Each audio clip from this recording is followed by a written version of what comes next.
Basic Brewing Radio is sponsored in part by the American Homebrewers Association. Get ready, Saturday, May 7th is the American Homebrewers Association's 25th Big Brew for National Homebrew Day. Visit homebrewersassociation.org/basicbrewing to download the official recipes, the Community American Lager, and Dark Inception Imperial Porter. Find a homebrew supply shop and dust off your homebrewing skills with how-to videos. Plus, you'll get a promo code for $5 off an American Homebrewers Association membership when you make the Big Brew Pledge. That's homebrewersassociation.org/basicbrewing to get $5 off when you make the Big Brew Pledge by May 7th, 2022.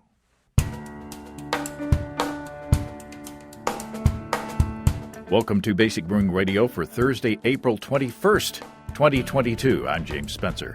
Here at Basic Brewing Radio, we're all about home brewing. This week, Matt Giovanisci from the Brew Cabin blog and YouTube channel shares his easy approach to water chemistry as part of our continuing recipe development series. If you go to basicbrewing.com, you can find archives of our audio and video shows. If you go to basicbrewingshop.com, you can find our DVDs and our brewers' logbooks. You can follow me on Twitter and Instagram at Basic Brewing and find our show page on Facebook as well. If you want to support us financially, check out patreon.com/basicbrewing, and thanks to everybody who's helping out in that way. If you go to patreon.com/basicbrewing, you can see a long list of stuff that you can access if you sign up as a supporter. This week, I'm planning to release to financial subscribers an early look at the next video episode. This is the long-awaited Christmas Day Kettle Sour turned Brett beer. At the time of the recording of the video, it was still pretty young in the bottle, but I wanted to taste it early to kind of benchmark the level of funk in the beer. I think that eventually the Brettanomyces will make the flavor of the beer more complex over time, or at least that's what I'm hoping for. I'm brewing a lot this week. I brewed a couple of small batches already. I did a beer with a bit of roasted barley to use in the tincture sampler.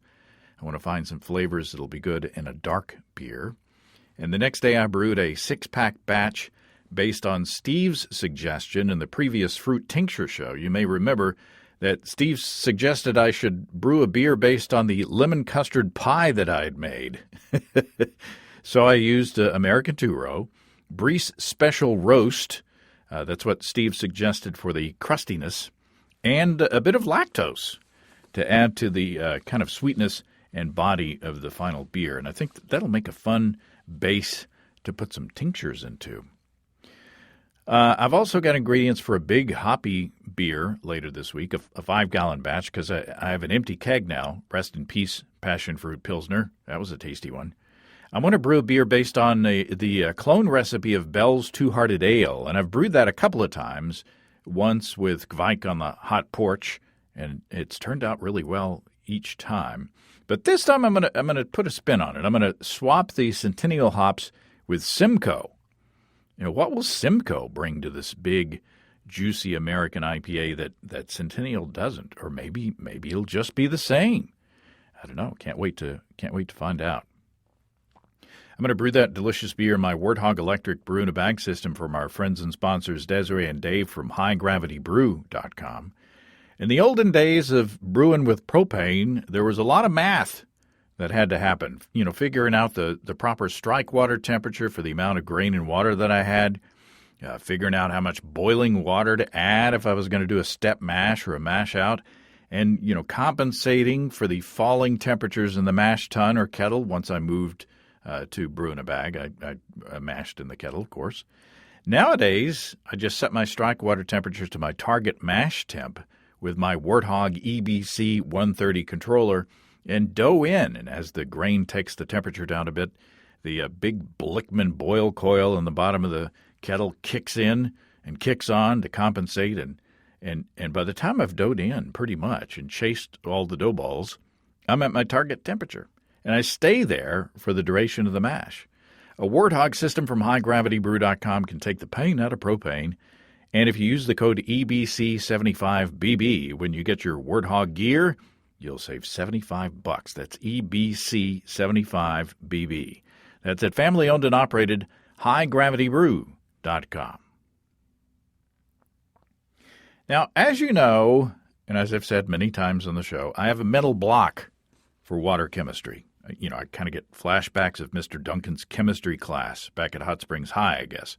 But it doesn't have to be that difficult, and Matt Giovanisci from brewcabin.com tells us why. Matt Giovanisci, welcome back to Basic Brewing Radio. Thanks for having me back again. We're going to talk about the subject that I'm phobic about, but you've promised to make it easy. I'm going to try. And that's water chemistry. Steve and I have done water chemistry samplers where we've compared different balances of chemicals in the water with different styles of beer. And, we could tell there was a difference. And, the right water chemistry makes beer better. So, I know it's a thing, and I know it's an important thing. But it's just, I just have this mental block. I can't explain it. But how did you get confident in playing with your water chemistry? I got confident because when I was a 13-year-old boy, my first summer job was at a pool store. So, and I tested all my friends' parents' pool water, and they all came to me for advice on how to deal with their water chemistry in their giant pools. And I continue to operate in that industry to this day. So I've been in the swimming pool industry for over 25 years. So compared to a swimming pool, a brew pot is no big deal. It's a small body of water, yeah. It's like we deal with hot tubs too, and that's even small. It's smaller than a pool, and then a kettle is smaller than a hot tub. I guess unless you are operating in a commercial brewery, then it's bigger than a hot tub. And hopefully you're not putting as many chemicals in your brew pot as you're putting in your hot tub. You're not adding chlorine, Yeah, it's pretty much, and you're not adding well, I guess most of the other stuff you're not adding phosphate remover or all the other things that people add to their pools. That's a little bit silly, but they'll sell it to you. Well, that's another show. That's another podcast completely. Yeah, exactly. That no one will ever listen to. Because I've tried. And I don't know if you want to mention or plug your water, that side of your business and your brain now or not. I mean, if you have a swimming pool or a hot tub, you can visit swimuniversity.com, and that is my day job. There you go, swimuniversity.com. Mm-hmm. And you do a brisk business over there. Y'all are popular. Yeah. I've been doing it since 2004. Wow. Yeah. Wow. It's been a minute. It beats me, even. by 1 year, right? Yeah. But still, that's a long time. It was a long time, yeah. Well, speaking of pools, we don't want our beers to taste like a pool or the water that goes into our beers tasting like a pool. So I guess the most important thing is to get stuff out before you're putting stuff in, right? Mm-hmm. Yeah, so obviously you can't do this with a giant pool, but the thing that I think will make all of this easier is knowing where you're starting from. And even if you own a pool or you're just using tap water, you have to test the water frequently. And when you test the water, you know what's in the water, and then you know what you can adjust or take away. And so what I always tell people to do, and as I started getting into water chemistry, the first thing is just figuring out your water source and what you want to use. So you have, in my opinion, you have 3 different types of water sources that you can use for brewing. One is your tap water in your home. 2 is distilled water or water that you can buy at your local grocery store.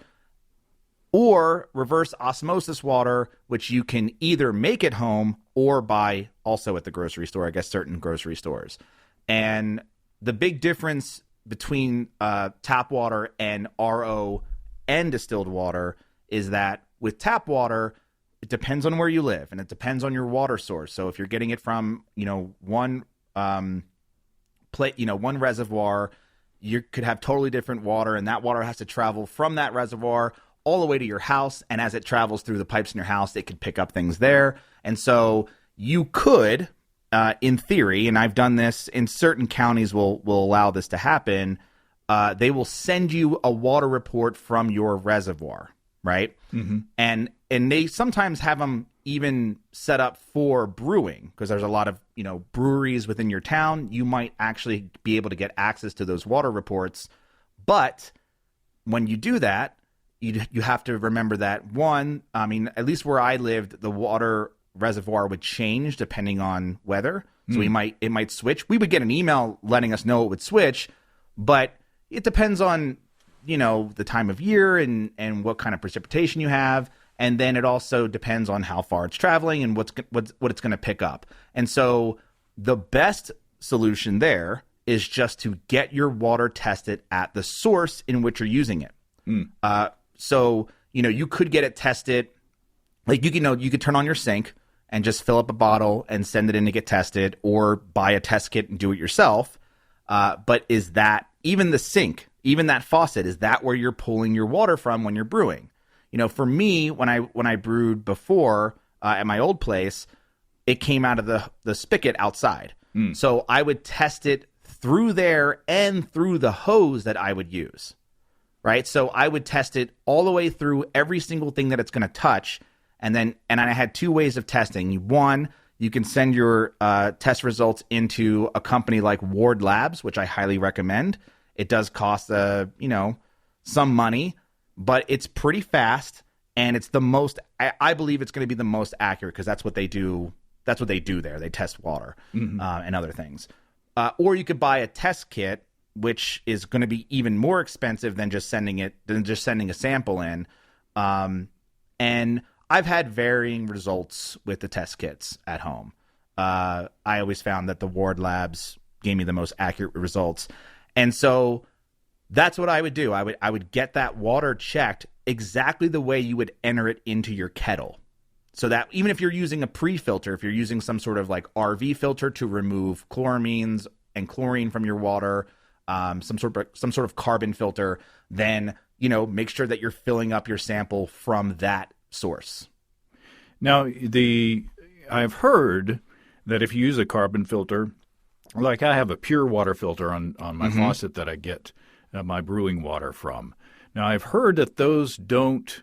They take out the chlorine and the chloramines, which is important to do, very important, because you can get some nasty off flavors from that. Yeah. But do those water filters, the charcoal ones or carbon ones, do they alter the water chemistry other than the chlorine and chloramines? I don't know the answer to that, but I would assume that they're not going to remove as much mineral content, but they do remove chloramines. And the slower that you pour from those, the more effective it is. Whenever you pour water into like a Brita filter, you know how it kind of like drips slowly? So the slower that you pass it through, which, sometimes I would do, because if you get one of those RV filters that you can attach to a garden hose, and if you're going to use a garden hose, don't use a garden hose, like a green garden hose. I would buy some sort of RV drinking water hose, and I would use an RV filter, a carbon filter, specifically for drinking water. And the slower that you turn the faucet on and pour the water through it, the more effective it's going to be at removing those chloramines. And the other thing you could do is if you don't want to use an active carbon filter, or you're not going to be filtering your water, you could just fill up your kettle the night before and leave it open to the air, and the chloramines will gas off enough to when you brew, there won't be you won't get those off flavors. And you could also add potassium metabisulfite, which does neutralize chloramines instantly. So you can add, a couple of grams of that into your water before you brew, and that will neutralize it. But that's really just to get rid of that chlorine flavor that you definitely don't want in the water. That's like the biggest thing you don't want. But as far as removing mineral content, the only way you're really going to do that is by the process of distillation, or with reverse osmosis. And I want to get to your setup here in a minute, but you also have to make sure if you're using one of those filters to change it frequently or change it when it needs to be changed. Like, for instance, just recently I noticed that the ice coming out of my ice maker started to taste nasty again. Yeah. So I went to the hardware store and got a new inline water filter for that because it stopped working after a while. Right. And it was still letting water through, but it was just not doing its job anymore. So you got to make sure you take care of that. But you've gone to the sort of the extreme, and through your YouTube video and your Brew Cabin YouTube channel, you in the video on water treatment, you show off your reverse osmosis system. So you have a system in your fancy homebrew setup where you're actually making your own reverse osmosis water there. Talk about that process. So, when I was at the old place, again, and for the record, I'm not a chemist. I didn't even go to college. I never took a chemistry course in high school. It's really just from, again, the confidence that was gained was through the pool industry. And so what I know is I'm just confident in water chemistry in general. And so when I went to go before, when I lived in my old place, and when I brewed before that and all the other places that I've ever brewed, it was always, and again, like, if you're listening to this and you're like, and even I can't make it easy for you. If the water tastes good coming out of the tap, just brew with it, right? And you hear that all the time. And so, and that's the way I absolutely used to brew. The only thing, and what I was talking to you about off air, is I kind of grew up in an area where I was always told not to drink the tap water. It's just not a good idea, right? And so I would, like, my family would always have some sort of filtration method, whether it was like built into the refrigerator, or we had, when Brita came out, we had those things, or we had one of those, the ones that go underneath your sink. So we've always had some sort of filtration, or obviously just drink bottled water or something. So in the old place, I would always filter my water through a carbon filter at the very least before I would brew with it. And so when I was moving into the new place, the one thing I knew that I absolutely had to have, no negotiations, was an RO system, because I wanted the ability to start every water profile that I developed for my recipes from scratch. Now, I was always doing water chemistry additions with my tap water, because I used to get my tap water tested every 3 months, because obviously with seasonality, things can change. With reservoirs, they can change. With pipes issues, they can change. So I used to get it tested frequently, and then I would build my profiles based on that. And what was nice about where I lived in Colorado was the water coming out of the ground, coming out of the tap, was pretty good, like really, really good. So I had a really good starting base for developing water chemistry profiles. But in the new brewery, I have zero. So, running it through an RO system does remove the chloramines, because it does have active carbon. It has a sediment filter, which gets rid of just most of the sediment. And then it also has this reverse osmosis membrane, which is a really, really tight filter that just removes all the minerals. So you're basically starting with pure, and it's not exactly pure, but it's close enough to pure H2O. And you said something in the video that I didn't realize, is that for every gallon of RO water that you collect, you're also wasting a gallon. Yeah, because it's only letting through so much water. Only so much water can get through the reverse osmosis system that it just has all this extra wastewater with all the mineral deposits. So basically I have a giant reservoir that's about, I think it's 30 gallons, and it's just a plastic reservoir built for drinking water. And what I do is I only turn on the RO system. I only supply the RO system with water right before I'm about to brew. And I can make 10 gallons of water in about 4 hours. And then sometimes, and I'm not always good at doing this, but I do have a black discharge hose, which does waste that 1 gallon. I try to collect that water and use it for cleaning. So I'm not completely wasting that water. That's a good idea. Yeah. So So yeah, so I've actually had the water. So I've tested. I've sent when I first got the RO system installed, I created a bunch of RO water and then sent a sample into Ward Labs to make sure that the RO system was actually working, and I did have a clean profile to start with, and it did, and I did, yeah. Well, not everybody has the wherewithal or the energy to build their own RO system. No, I didn't build this system from scratch, but I just got it on Amazon. Right.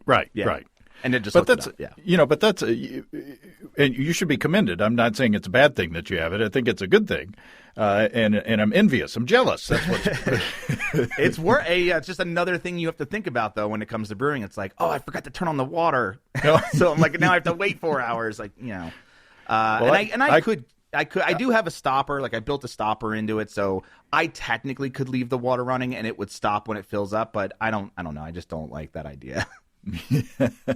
only takes one time to have your brew space flooded for you. Well, I collect my water from the sink into 1 gallon jugs and carry them downstairs to the patio. So that's I'm low tech. I told you I'm going to be brewing a riff on the clone recipe for Bell's Two-Hearted Ale this week. And I think it's still the most popular craft beer in the country right now. It's one of my favorites, for sure. And, of course, I'm going to use yeast from our friends and sponsors at Imperial Organic Yeast. I'm going to use the Imperial A07 flagship. It's the Chico strain, which is historically the go-to strain for clean, hoppy American pale ales and IPAs. Flagship gets in, gets the job done, and then gets out of the way to let those delicious hop flavors shine. And I know if I pitch a pouch of Imperial in the afternoon, my airlock will probably be bubbling before bedtime. Those 200 billion cells in each easy-to-open package ensure success. My stir plate is dusty because I don't use it anymore to make starters for moderate gravity 5-gallon batches. And Imperial suggests a shelf life of 4 months, so I don't have to worry if I get derailed this week and have to delay my brew. Ask your local homebrew store about Imperial Organic Yeast and check them out at imperialyeast.com. That's imperialyeast.com. So if you get your water profile, so you know what's in your water, or you go to the grocery store and you get RO water, or distilled, distilled or spring water. Now spring water isn't pure water. That's going to be similar to your tap water. It's got stuff added into it, so that you got to figure out again what the minerals are in that, because they either collect it from the source or they have quote unquote spring water, drinking water, where they add chemicals to it to make it taste better. Yeah, so I would, if you're going to use spring water, the only thing you'll know for sure is that there's not going to be any chlorine in it. So that's and it's good drinking water, right? So. But if you're trying to build a specific water profile and you're using spring water, if you go and get that specific spring water tested, or you look up on their website and they're gracious enough to actually send you what's in their water profile, then at least if you're using the same brand, you will have that starting point. But yeah, that's almost the same as using tap water with a filter. And the Steve and I, in the first episode of our water sampler series, I forgot to use RO water, and I just used filtered water and then added chemicals on top of it. And there was a difference. I mean, bad things happened, because what happened? We added chemicals on top of my tap water, my filtered tap water, and it was too much. Which chemicals did you add? Oh, we'll have to go back and listen to that episode. Yeah. I don't have my brewer's logbook in front of me, but there was a listener who was kind enough to send us water, the ingredients for the water profiles, as they pertain to hoppy beers or malty beers or balanced. But they were essentially minute amounts, so you didn't think it would, or I didn't think it would, make that much difference. But if you're just blindly adding chemicals on top of whatever chemicals are in your tap water or whatever your water source is, it ain't going to work. Yeah, I mean, you could think about it like if you're going to make a mayonnaise and marinade for some chicken, you went and added, and the recipe calls for you to add salt to that marinade. Well, you have to remember that the mayonnaise starts with salt. It comes with salt. So you have to be aware of what kind of saltiness already exists before you go and add more. Right. Or else you're going to have something overly salty. Yeah. There were some of those beers that we had in that first round that was just like, ugh, this tastes salty or this tastes chemically. It was too much. Yep. So be aware of that. So what are the chemicals that you are in your chemical pantry there when you're dealing with water? So I have the ones that I use every single brew day. Calcium chloride. I use gypsum. And what do each of them do? So calcium chloride adds calcium and chloride to your water. So calcium chloride is, and I don't know, again, not a chemist, not 100% on the chemical makeups, but similar to calcium hardness that you would add to a swimming pool, and similar to the rock salt that you add when you need to melt ice, because what happens is when calcium chloride comes in contact with water, it actually heats up. And so what I usually add calcium chloride for is to create more mouthfeel. Right? So that's going to make the beers kind of perceivably thicker. Gypsum or calcium sulfate adds calcium and sulfate to your water, and that's what people add. That's the Burton-on-Trent. That's what's going to add that hoppy bite, is going to make the water maybe feel a little crisper. And I believe it's like more of a perceived crisper, it's literally, you're not adding, wheat or oats to actually make the beer viscous, but you get that sort of perceived palate, taste. I also use Epsom salt, which is magnesium sulfate. That is the stuff that you use in the bathtub. But if you go and buy Epsom salt, just make sure it doesn't have any other additives that would be good in a bathtub, like lavender or anything like that, because that'll screw you up. Also, Epsom salt is a laxative. So if you're having issues with, beer gas, and the kind I'm talking about, maybe you're adding too much Epsom salt, perhaps. I don't know. Crop dusting. Yeah. And then I also use kosher salt or sodium. And those just add a saltiness? Yeah. Yeah. It's like, even with salt in food, it just sort of highlights flavors. Obviously, it's good in, say, something like a Goza, where you would add quite a bit more than what I normally add. But like in my New England IPA recipe, I think I only add maybe 1 to 3 grams. And that's starting with, 1 to 3 grams in 8 gallons of water. Mm-hmm. So it's a pinch of salt.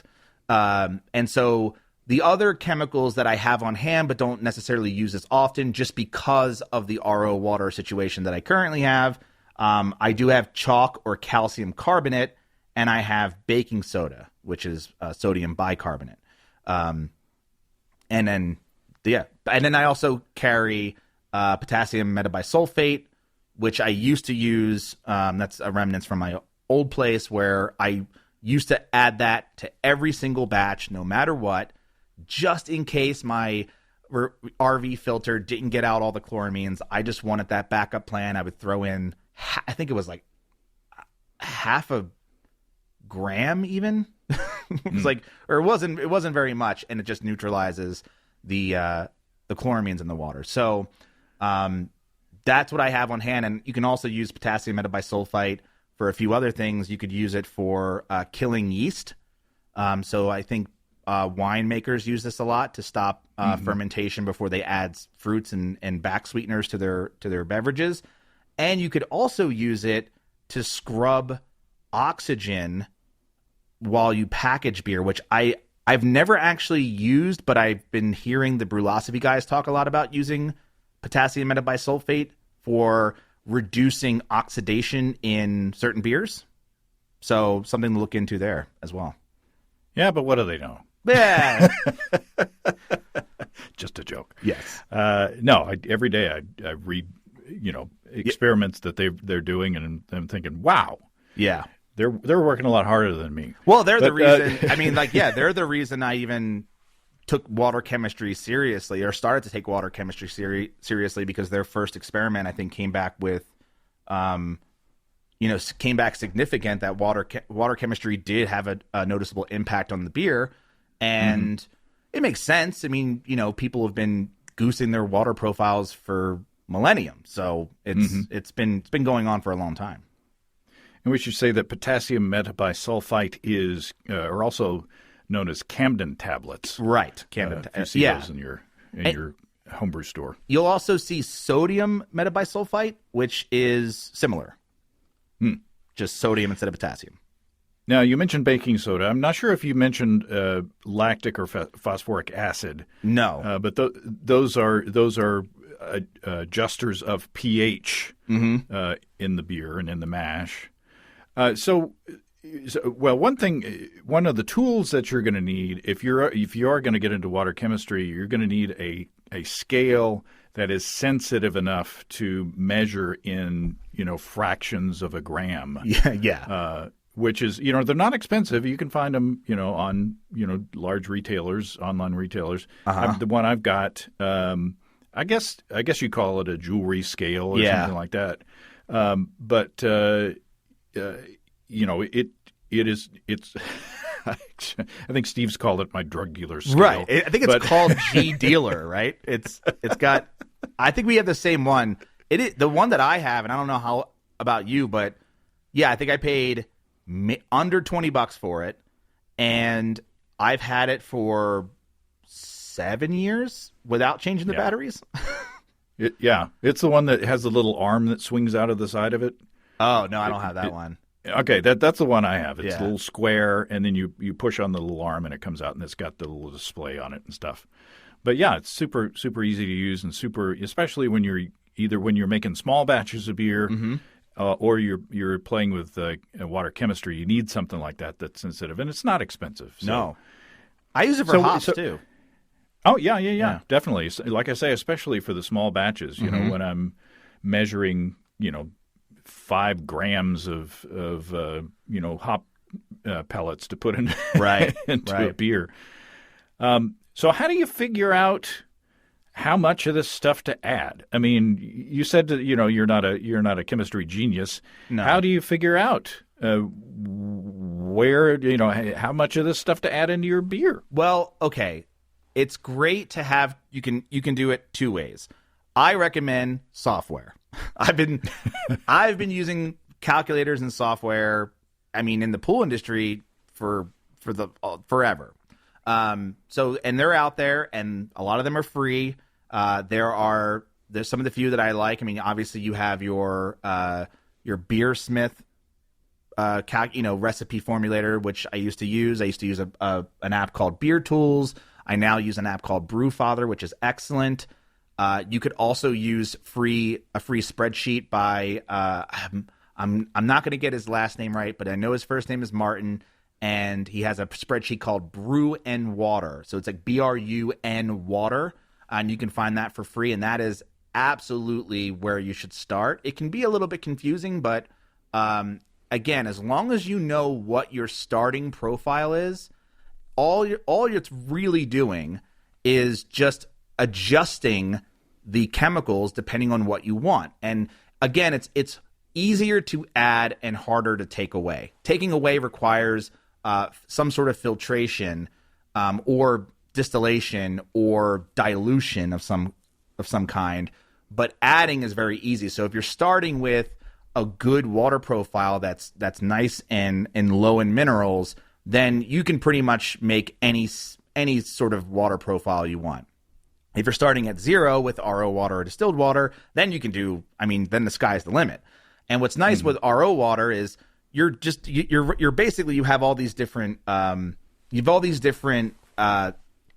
this is the ones that I use, and there's more that goes into it, but again, in the effort of keeping things simple, I look at 5 different ingredients. I look at calcium, magnesium, sodium, chloride, and sulfate. And those are the ones that I'm trying to adjust. Now, pH and alkalinity are separate in this conversation, but those are the things I look at when I'm adding, my brewing salts or my brewing chemicals. And so I'm trying to get those bumped up. Now, if you look at your tap water profile, a lot of what you're going to see is going to be low parts per million. That's how it's all measured. It's measured in ppm.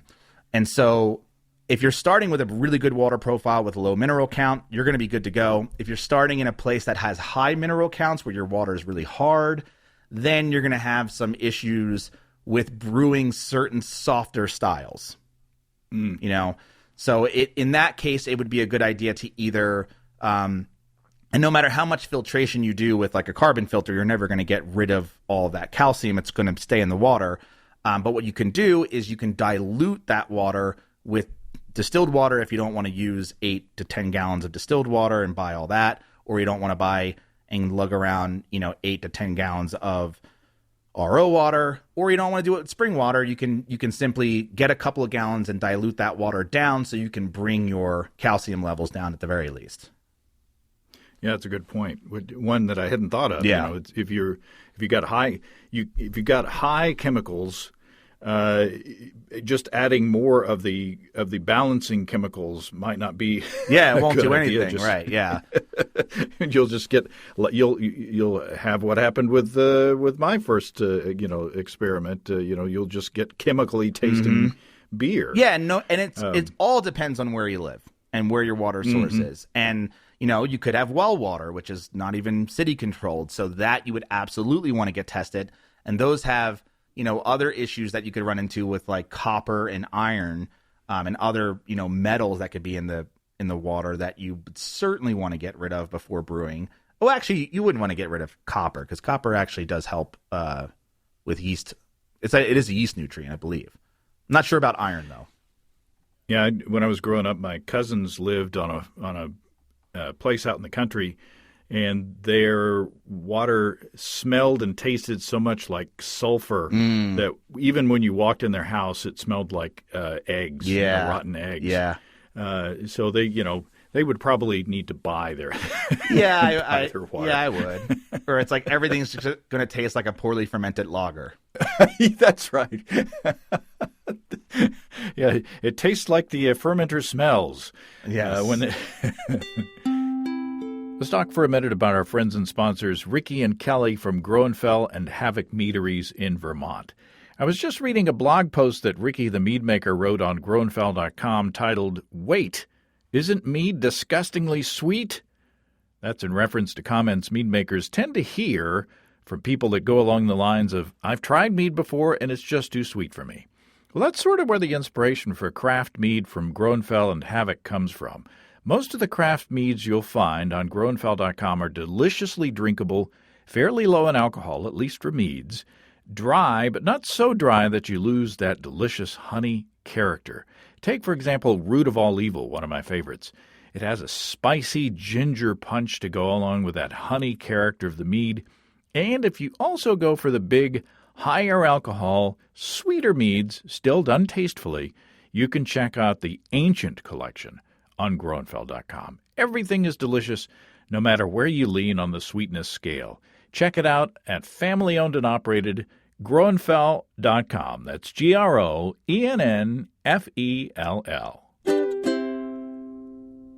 So essentially, you enter in once you know what's in the water that you're brewing with, you enter that information into the spreadsheet or into the software.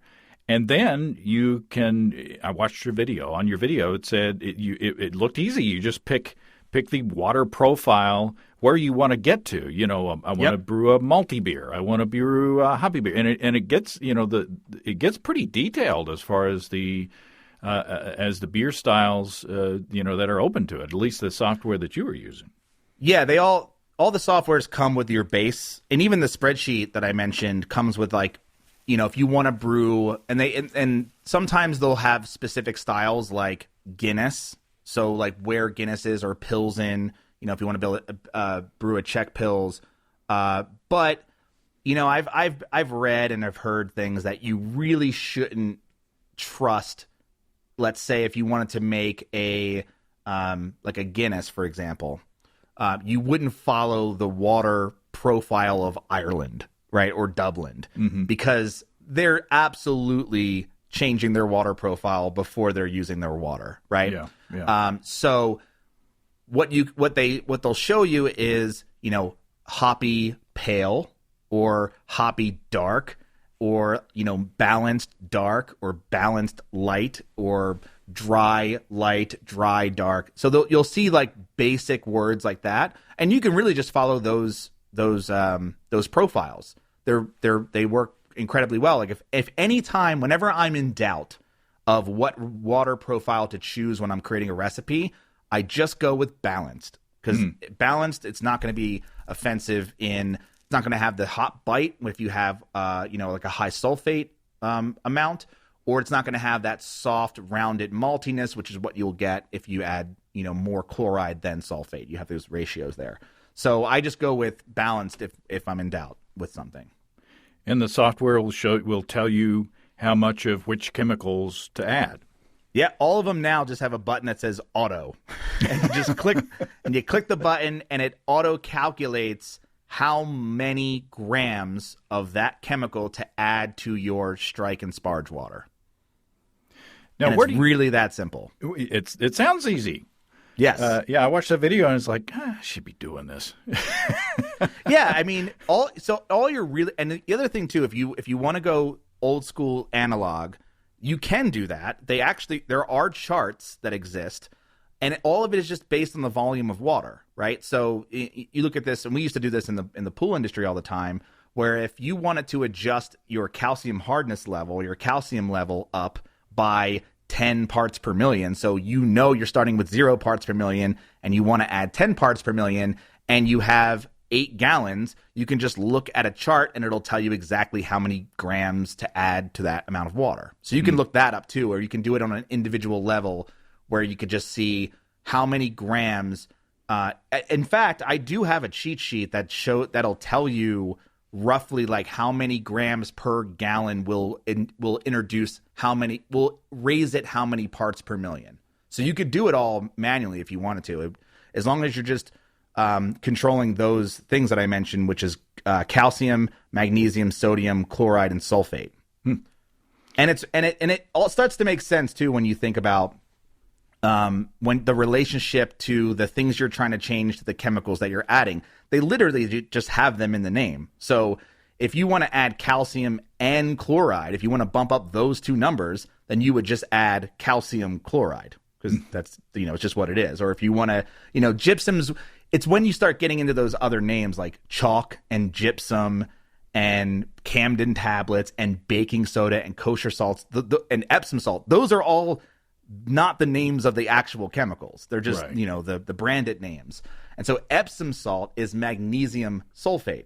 So if you want to add magnesium and sulfate to your water, you can use magnesium sulfate, or you can use gypsum, which is calcium sulfate. So if you're trying to add more calcium and you're trying to add more sulfate, then use gypsum, which is normally what you would use if you use too much. If you were to use Epsom salt in replace of gypsum, well, again, it's a laxative, so be careful with that. Some of us need that. So hey, you can use it, but yeah, it's when you strip away the brand names, does it all of a sudden start to come into picture a little bit? Now, when do you add this stuff? Is it the same whether you're adjusting your pH or whether you're adding for flavor and mouthfeel? When do I add it in the process? Yeah. So you can add it really whenever you want. You could add it while it's sitting in your glass if you really wanted to. What's nice about, so I always add it prior to when I'm heating up my strike water. So when I brew, just for ease, I heat up my strike and sparge water in the same vessel at the same time. So just like you do, you have 8 gallons of water that you fill up, and you do a what do they call that? A full volume mash, right? Yeah. So with the brew in a bag, it's all the way, at least the way I do it, it's all right at once. So you don't have to split your additions. You can make all your additions right when you put it in the pot, right? So that's what I do essentially, but I I don't have a brew in a bag system, so I have to do it. I do have strike water and I have sparge water as well, but I treat the water all at once. And what I'll do is I'll obviously when I'm creating the recipe also, it does change. And I think the thing we forgot to mention is it's not as simple as just having target water, right? Which is either your tap water or RO water or distilled water. That's your starting water. And then you have the target that you want to reach, right? Which is, let's say you want to do just a like a balanced beer, which may have a little bit of chloride, a little bit of sulfate, whatever. Well, when you add malt to the water, that's going to affect the chemistry as well, right? So you're developing the recipe first, and you're using your base water, and then it'll tell you, okay, here's where it's going to start, and then here are the chemicals that you can add, right? Because if you do, and this is more important for pH and alkalinity than it is for, say, magnesium or something like that, because darker malts are more acidic and will drive down your pH. So you may not need to adjust your your pH or alkalinity because of the malts that you're using. But the program and the spreadsheet will tell you all this. Right. It seems like it would be more important to adjust your pH before the mash than it. And I've actually added, like, say, there was one experiment where we added varying levels of gypsum to a beer as it was being bottled, and it actually had an effect on the flavor of the beer. Yeah. So it seems like you could add the sort of flavoring and body chemicals later in the process. And I'm just talking out of my hat at this point. But it seems like if you're needing to adjust your pH, you probably want to do that at the mash. Yeah. Right? So or wrong. Yeah. Yep. So mash pH, they say, is important, right? And I know that Brewlosophy has done experiments on it where it's like, it may not be that important to get, where you want your mash pH to be between, say, 5.2 and at the very high end, maybe 5.6, but really between 5.2 and 5.4, right? And that's your mash pH, which is going to give you the best conversion of those, starches into sugars. So what a lot of people will do is they will do, they'll add their water chemistry, they'll add their grain, they'll mash in, they'll let it sit for about 15 minutes, then they'll take a sample of the wort and they'll measure it with a pH meter. And they'll determine, all right, is it high in pH? Is it low in pH? And if it's right in the middle, they don't have to do anything. If it's a little high, say it's above 5.4, you can add an acid. You can add, which is what I use. I use lactic acid, or you mentioned phosphoric acid, right? So you can add those acids to bring it down. And then you're doing it in the milliliters if you're doing 5-gallon batches. So you're not adding a ton, and a little goes a long way. And then once you add it, you would stir the mash again, let it kind of self-regulate, stabilize, and then test it again and see if you've hit your target. If your pH is low, you can add baking soda, which is what brings up pH and alkalinity. And so, again, a little goes a long way, especially in these small amounts. And so you would add a little bit. And you can use the calculators on these tools that we mentioned to figure it out even in the moment. Or you could just play it by ear. Just add 1 milliliter, stir it around, test it, see where you're at, and continue to go and until you have it right. And then that is supposed to give you a really good conversion, which I think is scientifically proven. But whether it makes a difference in the final product is, perceived differently by different people. So, that's mash pH, and that is something that is helping with the actual brewing process, the conversion process. And a lot of brewers, I know, for example, if you've ever had Hill Farmstead, like they measure their pH at every single level. The pH of the water before it goes in the mash pH, the boil pH, the pH going in the fermenter, the pH after fermentation, and they're measuring pH the entire way to make sure that they have their perfect number, which is, obviously different depending on your taste. And if you have a sour beer that's going to be lower than if you just have a regular, Pilsner or something. Are there any, anytime you talk about chemicals, it sounds scary, but are there any safety things, any safeguards or anything for safety's sake that we need to be keeping in mind when we're playing with chemicals in our beer? Yes. The two things, two came to mind. One is the laxative thing again. Don't overdo it. And the other thing I mentioned earlier, which is how calcium chloride does heat up when it touches water. So that can cause a burn, but I've never been burned by it, but I would be careful, but it's easy to be careful with that. You're dealing with such a small amount. Mm-hmm. So, I mean, I think we've covered it. I mean, for such a topic that is so scary to me, it doesn't, it's not as scary as I think it is. The tools are really helpful. I mean, the most helpful. And if you have the ingredients and they're labeled and you have the scale and you have a little spoon to dose with, I mean, it's really not that bad. And the thing is, try it for yourself. I mean, at the very least, the two chemicals that you should try, all right, if you're going to do this, if you're going to do a beer and you want to see the effects, I think calcium chloride, which you can get anywhere, if you just type it up on, the internet machine, and gypsum or calcium sulfate. Those two chemicals are really, you start there.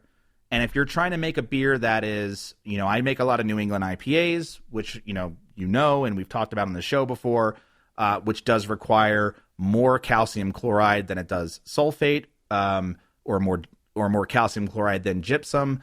And that will give you that fuller, rounder mouthfeel with an accentuation on maltiness as opposed to hoppiness.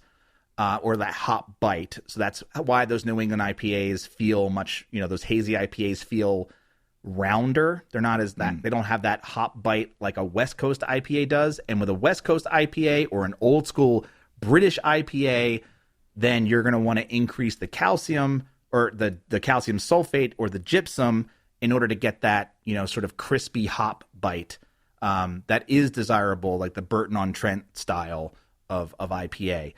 I think those two chemicals, if you just had those and you experiment it with just those two, I think you're going to see a world of difference. I keep saying this every time we talk about water chemistry, but maybe this will be the thing that gets me off my off my butt.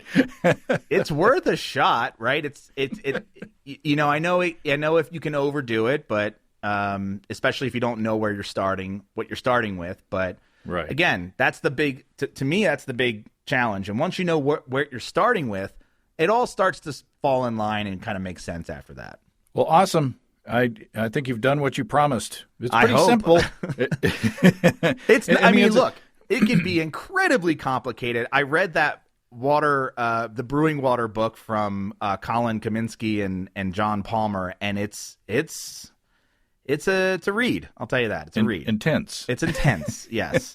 And it gets, it goes into the weeds. And you can certainly go down that path. And I did, but I still like the idea that I try to keep things as simple as possible. And, I could be getting some things wrong, and I would love to hear if I did. Or, maybe I'm confused about something. But I've been making good beers with these water profiles, and I've tried all different kinds of water profiles, and they all seem to be good. And I think it's because, starting with RO water really does make it easy. Well, there you go. Well, you can find more stuff on brewcabin.com and on Matt's YouTube channel, the Brew Cabin YouTube channel. And you're a good writer, you're a good video producer, and you're good at talking about stuff. So I appreciate Thank you. Appreciate that. Yeah. I appreciate your spending the time, and I look forward to next time. Cool. Thanks. Well, thanks again to Matt. Easy. Look for Matt's video on his YouTube channel called How to Master Brewing Water Chemistry in 9 Minutes. It's a good one, and I look forward to the next conversation with Matt. If you have brewing questions, show suggestions, or just want to say howdy, write to james@basicbrewing.com or just fill out the contact form on basicbrewing.com. And please don't forget to tell us where you're from. You can check out our mobile-friendly shop at basicbrewingshop.com. Thanks to everybody supporting us through our Patreon page. Special goodies coming your way. Check that out at patreon.com/basicbrewing. It's all until next time. Until then, thanks for listening, everybody. I'm James Spencer. Production help for Basic Brewing Radio and our website is provided by Kelly Dotson. Basic Brewing Radio is a production of Active Voicing. We'll talk to you next time, everybody. In the meantime, stay well and stay tuned. So long.